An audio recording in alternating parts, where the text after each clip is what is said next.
आप कितने सियाने लोग हैं। बॉलीवुड की फिल्म इंडिया में बाद में रिलीज होती है, आपके पहले चल जाती है पाकिस्तान में। हर बच्चा सारी दिहाड़ी सिद्धू मूसेवाला बनया फिर रहा है, लेकिन उनकी तरक्की सीक्रेट नहीं देखना कि इंडियन इंस्टीट्यूट ऑफ टेक्नोलॉजी में वो क्या पढ़ा रहे हैं, वो उस साइड पे नहीं जाना। ये नहीं देखना चंद्रयान किधर जा रहा है, वो नहीं देखना कंप्यूटर पे किधर जा रहे हैं, क्या तरक्की किस तरह कर रहे हैं, उस साइड पे नहीं जाना। यही तो मैं बात करता हूं चीमा साहब। आपने दुनिया से इस वक्त हर मुसलमान दुनिया में वो दुनिया से नाराज है, हर अपनी गलती को कहता है सीआईए कर रही है, ये रा कर रही है, मुसाद कर रही है। ये नहीं देखना कि तुम्हारा अपना रूलर तुम्हारे साथ क्या कर रहा है। बल्कि मेरा उस वक्त हंसी निकली जब आपने कहा कि मोदी साहब ने ट्वीट उर्दू में की है। आप ये सोचें कि किसी ने उनको बताया होगा कि ऐसा मुल्क है जहां इंग्लिश किसी को नहीं आती, मजबूरन। डॉक्टर साहब ऐसी भी बात नहीं है, सारे आप खुद ही तो कहते हैं। क्यों उर्दू में ट्वीट की उन्होंने, मतलब क्यों की? आप मुझे ये बताएं, आपके जितने ऑक्सफोर्ड और हार्वर्ड ग्रेजुएट आपके जो सारे लीडर हैं, वो क्यों कंपेल्ड हैं to tweet in Urdu language when they are communicated with the general message? क्या वजह है, क्यों वो करते हैं? हमारी कौमी ज़बान उर्दू है साहब। उसी जानते भी जाना है तो कौमी ज़बान थी, जाओ ना फिर जान होता है। डॉक्टर साहब, अमित शाह का जब दिल करता है वो इंडियन पार्लियामेंट में खड़े होकर ललकारता है हम आजाद कश्मीर ले लेंगे। कोई माइदा लाल यहाँ से बोलता ही नहीं है, जवाब ही नहीं देता। आप कहते हैं वो क्योंकि खबरें बंद कर देते हैं।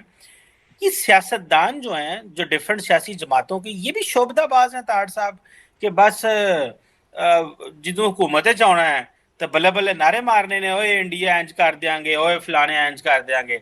And when they are in opposition तो चुप करके मुंह बंद करके बैठे रहेंगे, सानू की लोड़ है फौज जाने ते बाकी जाने, साढ़ा इतना की लेन देन है। तो ये ताड़ साहब, ये वो जो आप कहते हैं नेशनलिज्म का मसला है, तो ये फिर सियासतदान भी जो है वो हमें हमारे साथ खेलते ही हैं।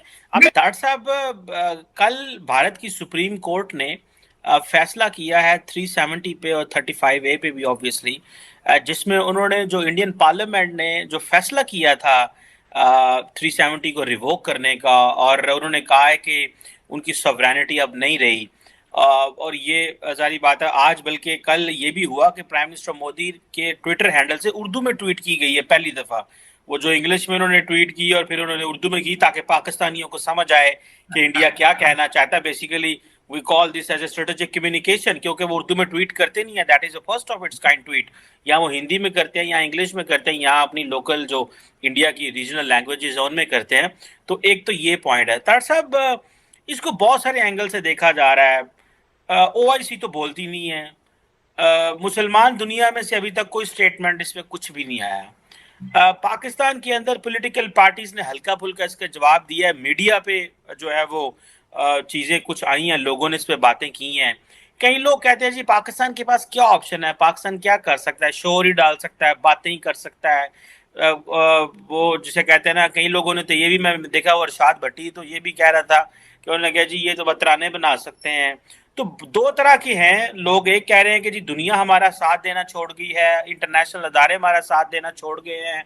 कोई लोग कह रहे हैं हम आपस में लड़ रहे हैं। आप इसको कैसे देखते हैं? हमारा ये इंटरनल फेलियर है कि जिसकी वजह से ये सारी चीज़ें हुई, OIC इस्लामिक वर्ल्ड हमारी बात नहीं सुनी, या क्या आप समझते हैं कि भारत का कद काठ इतना बढ़ गया है और वहाँ पे इतना पॉलिटिकल स्टेबिलिटी है कि वो जो मर्जी कदम उठाएं उनको कोई बंदा पूछने वाला नहीं है, बल्कि जो UN सिक्योरिटी काउंसिल के ऊपर ये एजेंडा रहा है, एक डिस्प्यूटेड टेरिटरी, पूरी दुनिया इसको मानती है, लेकिन उन्होंने सिंगल हैंडेडली यूनिलैटरली सारा फैसला कर लिया। हाउ व्हाट वुड यू से ऑन दिस सर? ऑप्शन इस वक्त गाजा के अंदर जो कुछ हो रहा है आपके पास, उसके लिए कोई ऑप्शन है अगर जो इसका ऑप्शन ढूंढने की कोशिश करेंगे आप? आपके 57 फॉरेन मिनिस्टर रियाज में इकट्ठे हुए, कुछ अकम्प्लिश कर सके? वहां से उठकर वो पिकनिक पे बीजिंग चले गए, वहां पे कुछ उन्होंने कुछ हासिल किया है। उसके बाद न्यू दिल्ली चले गए, कुछ हासिल किया है। COP 28 दुबई में हो रही है, जहां से तकरीबन 200 मील के फासले पे डेली बेस पे 1000 से 1500 फलस्तीनी मारा जा रहा है।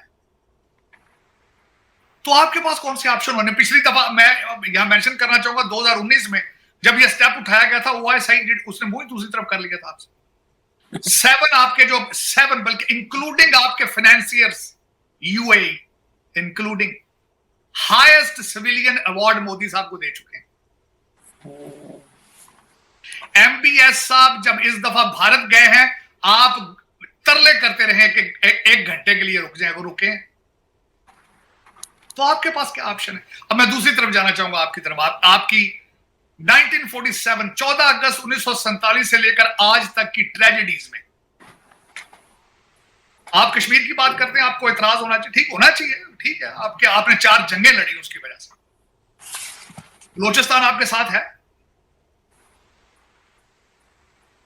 दूसरा, अफगानिस्तान किन किन इलाकों पे क्लेम कर रहा है आपका, उनके उसके बारे में क्या चॉइस है आपके पास?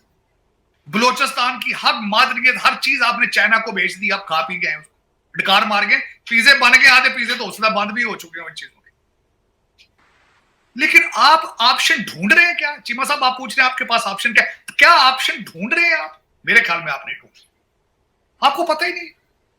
आपको पता सिर्फ 2 चीजों का पता है, आपके हर पाकिस्तान को चलाने वाली ताकतों को 2 चीजों का पता है, डॉलर का रेट क्या है और पाउंड का रेट क्या है, इसके अलावा कुछ पता नहीं।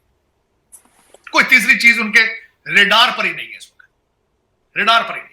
ये जो आप बात करते हैं ऑप्शन आते हैं चीमा साहब जब नेशनलिज्म हो, ऑप्शन तब आते हैं जब जो रूलर हो, डिसीजन मेकर पाकिस्तानी हो।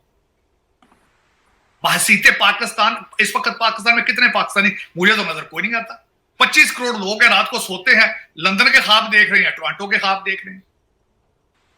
आपकी कश्मीर से ज्यादा आपको दुबई की प्रॉपर्टी की परेशानी ज्यादा है। तो मैं आपको क्या बताऊंगा आपके ऑप्शन क्या है, और सारी दुनिया को पता चल चुका है। बल्कि मेरा उस वक्त हंसी निकली जब आपने कहा कि मोदी साहब ने ट्वीट उर्दू में की है। आप ये सोचें कि किसी ने उनको बताया होगा कि ऐसा मुल्क है जहां इंग्लिश किसी को नहीं आती, मजबूरन। डॉक्टर साहब ऐसी भी बात नहीं है, सारे आप खुद ही तो कहते हैं। क्यों उर्दू में ट्वीट की उन्होंने?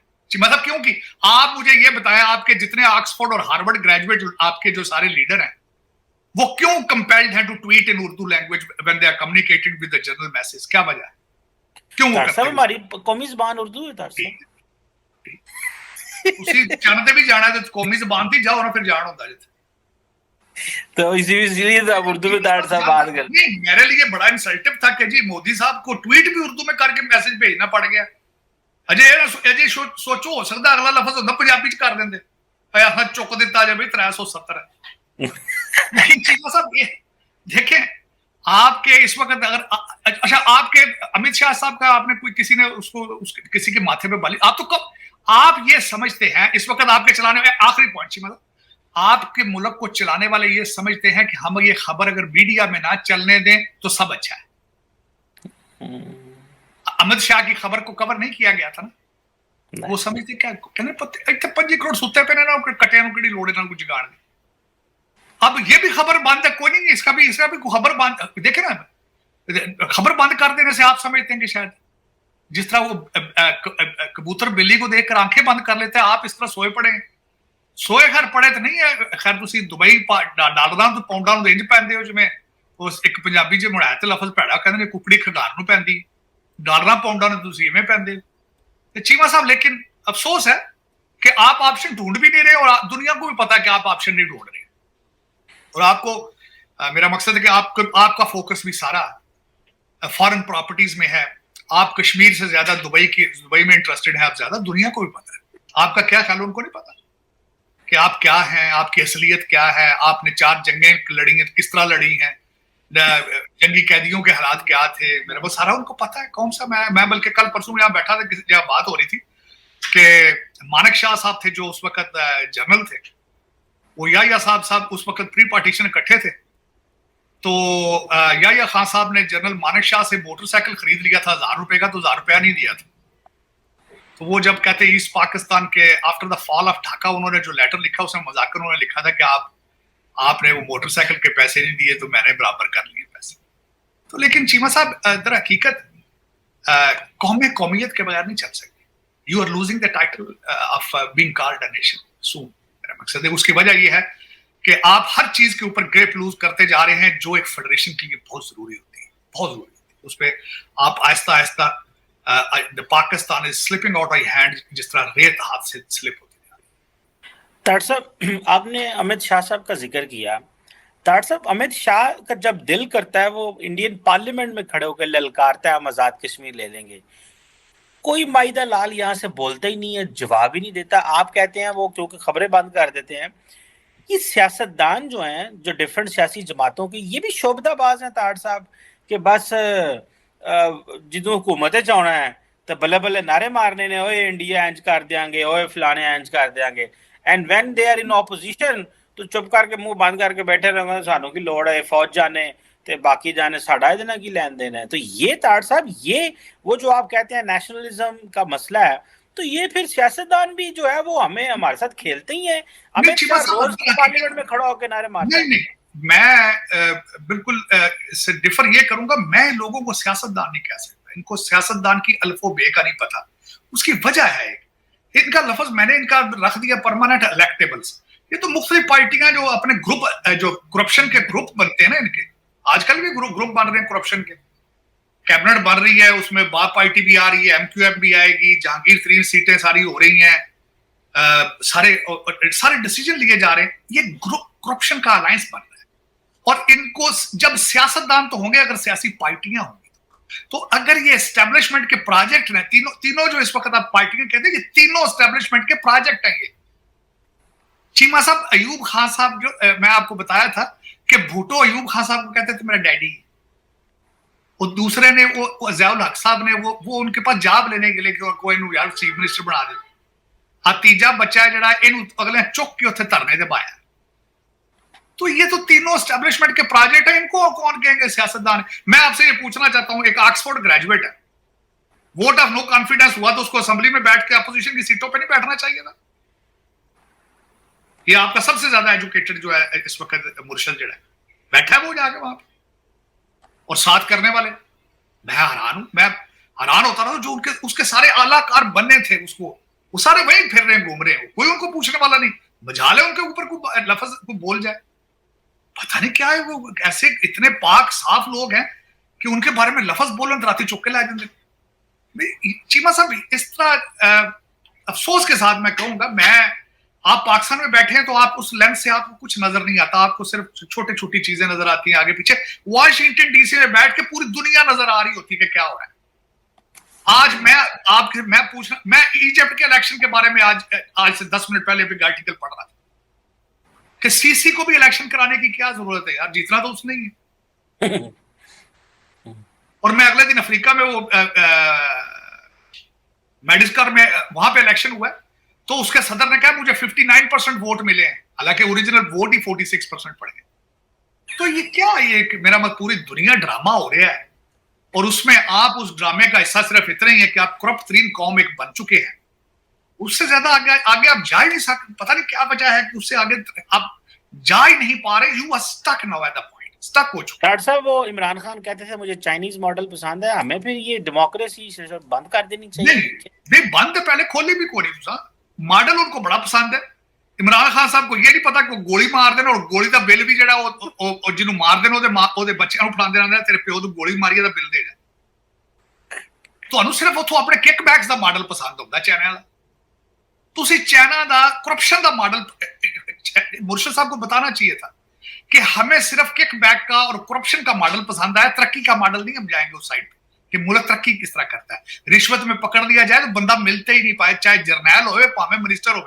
फॉरेन मिनिस्टर किस तरह उन्होंने रिप्लेस किया, डिफेंस मिनिस्टर पता मिल ही नहीं रहे वो गए किधर है, और वो गोली मारते हैं पकड़े। वो नहीं मॉडल, उस पर नहीं जाना, तरक्की नहीं देखनी। जिस तरह मैंने आपको पहले कहा, आप कितने सियाने लोग हैं, बॉलीवुड की फिल्म इंडिया में बाद में रिलीज होती है, आपके पहले चल जाती पाकिस्तान में।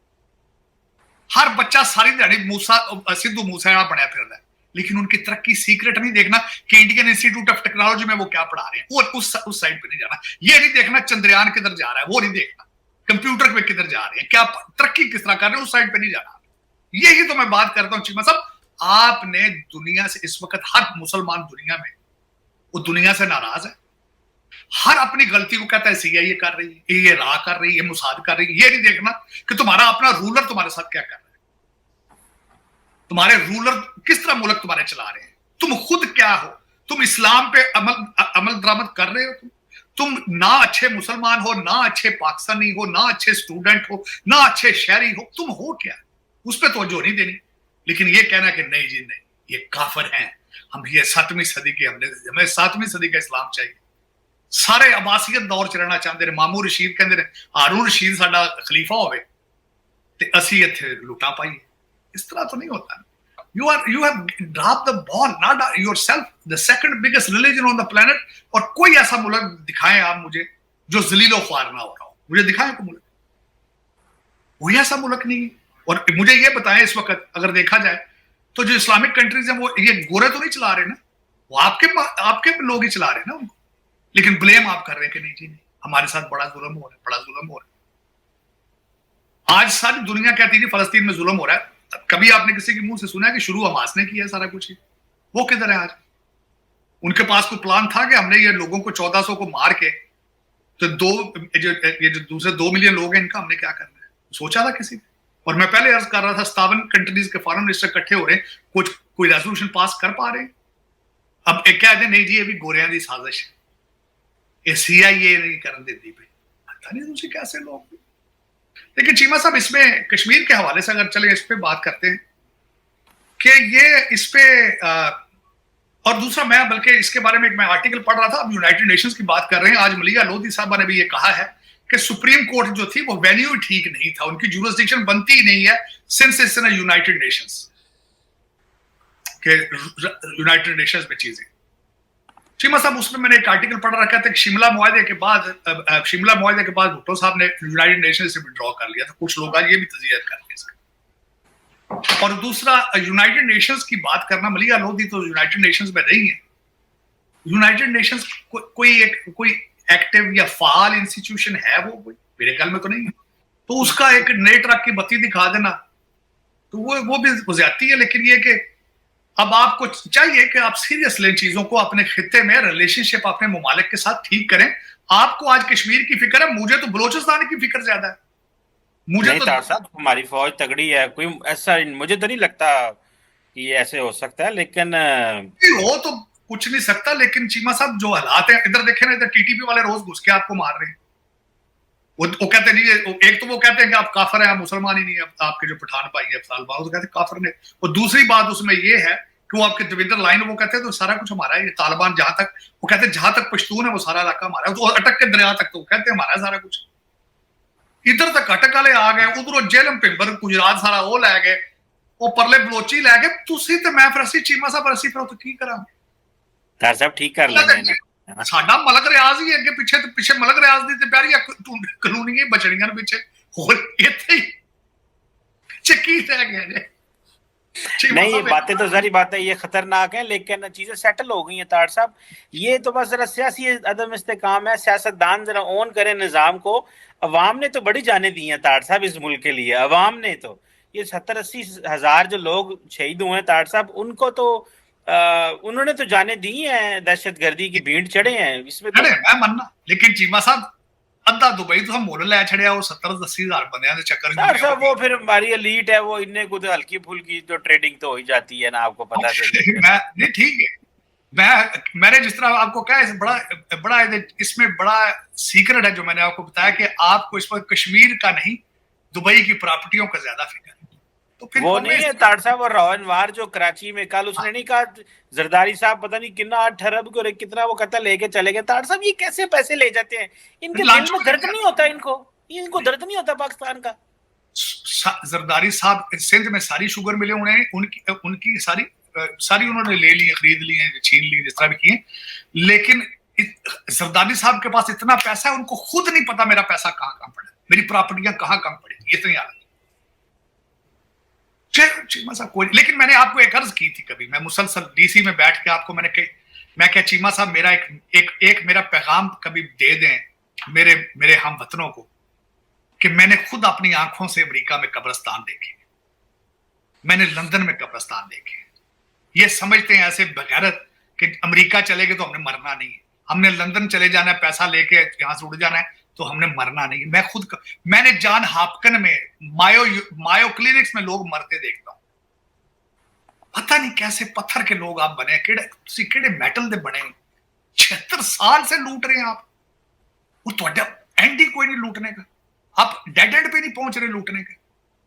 पाकिस्तान खत्म होने को आ गया, आपके लल्ले तल्ले खत्म नहीं हो गए। चलो चीमा साहब इस पे फिर बंदा क्या इस पे कह सकता है? दोस्तों, जैसे कि आपने क्लिप में देखा कि भाई जब से नरेंद्र मोदी जी मतलब कि प्रधानमंत्री बने ना, तब से ही मतलब कि उनको चुनौतियों का सामना करना पड़ा है। मतलब कि भाई साहब, ये घर के अंदर ही डोमेस्टिक लेवल पर अपोजिशन पार्टीज़, और भाई क्या बोलते हैं, जियो पॉलिटिक्स लेवल पर मतलब कि अमेरिका जैसे देशों का सामना करना पड़ा, ठीक है। और भाई साहब, और मतलब कि मोदी को पहले बोला जाता था कि चाय वाला मोदी क्या ही संभालेगा भाई फॉरेन पॉलिसी, क्योंकि भाई प्रधानमंत्री का मेन काम जो होता है ना, वो होता है क्या, फॉरेन पॉलिसी संभालना, मतलब कि भाई कूटनीति को संभालना। भाई साहब, पीएम मोदी ने इस तरीके से मतलब कि कूटनीति को संभाला है भाई, कि भाई कि सबको मतलब कि एहसास दिला दिया कि भाई देखो, बात ऐसी है कि भाई पीएम मोदी से उलझने की ज़रूरत नहीं है। क्योंकि भाई साहब, अभी डोनाल्ड ट्रंप ने मतलब कि भाई अभी हाल ही में मतलब कि भाई डोनाल्ड ट्रंप ने बोला था कि भाई साहब, पीएम मोदी जो है ना, ग्रेट नेगोशिएटर है, ठीक है। और ग्रेट नेगोशिएटर हैं, और टफ कुकी है, पता नहीं क्या-क्या बोल दिया था तारीफ़ों में पीएम मोदी की, क्योंकि भाई साहब वो जानते हैं कि भाई पीएम मोदी से उलझा नहीं जा सकता, बिल्कुल भी उलझा नहीं जा सकता है, ठीक है। पीएम मोदी से उलझना, ये समझ लो कि भाई साहब अपने वोट बैंक को भी मतलब कि ताला लगा देना, क्योंकि भाई साहब अमेरिका में जो इंडियन अमेरिकन्स हैं ना भाई साहब, भाई इंडियन अमेरिकन का वोट आता है, क्या बोलते हैं, डोनाल्ड ट्रंप, मतलब कि जो भी मतलब डोनाल्ड ट्रंप को तो वोट चाहिए ना, डोनाल्ड ट्रंप को वोट नहीं चाहिए तो भाई साहब क्या बोलते हैं, फिर कैसे करेगा भाई साहब, मतलब कि भाई साहब वो पूरी दुनिया का सामना, क्योंकि भाई साहब वो तो आया था इसलिए कि भाई साहब वो वॉर नहीं करवाएगा, ठीक है। लेकिन भाई साहब उसने आते ही वॉर छेड़ दी, ठीक है भाई साहब। आते ही मतलब कि प्रधानमंत्री बनने से पहले ही कह रहा था कि मैं यूक्रेन की वॉर छुड़वा दूंगा, कम हटवा दूंगा, वॉर ख़त्म करवा दूंगा, नहीं कर पाया, ठीक है।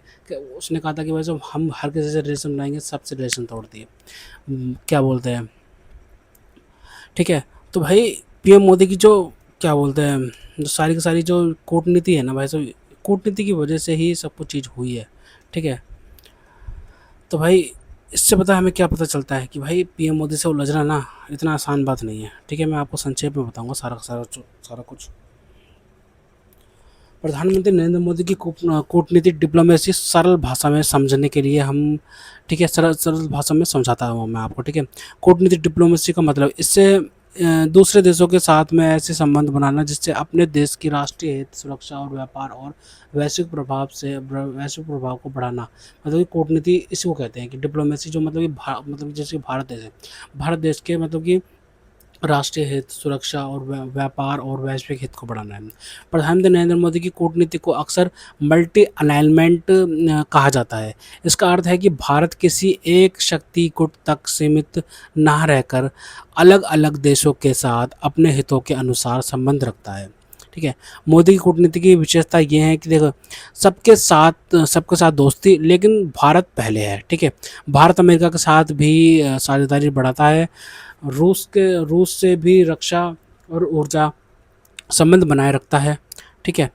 फ्रांस, जापान, यूएई और सऊदी अरब के साथ भी रणनीतिक संबंध मजबूत करता है, ठीक है। और क्या बोलते हैं, रणनीतिक स्वायत्ता, मतलब कि भाई स्ट्रैटेजिक ऑटोनॉमी, ठीक है। भारत हर अंतर्राष्ट्रीय मुद्दे पर किसी दूसरे देश की लाइन नहीं अपनाता, अपने राष्ट्रीय हित के आधार पर फैसला लेने की कोशिश करता है। और तीसरा पॉइंट है पड़ोसी देशों पर ध्यान। नेबरहुड फर्स्ट पॉलिसी के तहत नीति के नेबरहुड क्या बोलते हैं, ठीक है, नेपाल, भूटान, बांग्लादेश, श्रीलंका और मालदीव जैसे पड़ोसी देशों के साथ सहयोग बढ़ाने पर जोर दिया जाता है नेबरहुड फर्स्ट पॉलिसी के तहत, ठीक है। इंडो पैसिफिक रणनीति, हिंद प्रशांत क्षेत्र में समुद्री सुरक्षा और मुक्त व्यापार के लिए भारत ने अमेरिका, जापान और ऑस्ट्रेलिया के साथ सहयोग बढ़ाया है। आर्थिक कूटनीति, छठा पांचवा पॉइंट ये है विदेशी निवेश आकर्षित करना, ठीक है भाई साहब। जो मतलब कि फॉरेन से आता है ना, मतलब कि पैसे आते हैं भाई साहब, क्या बोलते हैं, ओवरसीज़ के मतलब कि पैसे आते हैं ना भाई, वो चीज़ होती है, ठीक है। अ, विदेशी निवेश आकर्षित करना, भारत को वैश्विक निर्माण, मैन्युफैक्चरिंग और सप्लाई चेन का महत्वपूर्ण केंद्र बनाने की कोशिश, ठीक है। वैश्विक मंचों पर भारत की भूमिका, G20 की अध्यक्षता, अंतर्राष्ट्रीय सम्मेलन में सक्रिय भागीदारी और ग्लोबल साउथ की आवाज़ उठाने जैसे प्रयासों के माध्यम से भारत की भूमिका को मजबूत करने पर जोर दिया गया, ठीक है। तो भाई प्राइम मिनिस्टर नरेंद्र मोदी जब से प्रधानमंत्री बने ना, तो उन्होंने कूटनीति को बाएं हाथ की नीति बता दी, कूटने की नीति बना दिया भाई। ठीक है। समर्थकों के अनुसार उपलब्धियां, भारत की वैश्विक पहचान और प्रभाव बढ़ा है। कई देशों के साथ रक्षा और तकनीक सहयोग मजबूत हुआ है। निवेश और रणनीतिक साझेदारी बढ़ी। आलोचकों के अनुसार चुनौतियां, चीन के साथ सीमा विवाद अब भी एक बड़ी चुनौती है। पाकिस्तान के साथ संबंध तनावपूर्ण बने हैं। कुछ पड़ोसी देशों के साथ समय समय पर मतभेद भी सामने आते रहते हैं। ठीक है। मोदी की कूटनीति का मूल उद्देश्य यह माना गया है कि भारत विभिन्न देशों के साथ व्यावहारिक प्रैग्मेटिक संबंध रखे हैं, अपनी रणनीतिक स्वतंत्रता बनाए रखें और वैश्विक स्तर पर अपना प्रभाव बढ़ाएं। इसकी सफलता और सीमाओं का आकलन अलग अलग वैश्विक अलग दृष्टिकोण से करते हैं। तो खैर, तो दोस्तों, अगर आपको हमारी वीडियो पसंद है तो कम से कम व्हाट्सएप पर जरूर शेयर कीजिएगा। साथ साथ चैनल को सब्सक्राइब करके हमारा मनोबल जरूर बढ़ाएगा, ताकि हम आपके लिए ऐसे ही मनोरंजन बनाते रहें। तो गाइस, मिलते हैं आपसे अगली वीडियो में, तब तक के लिए जय हिंद।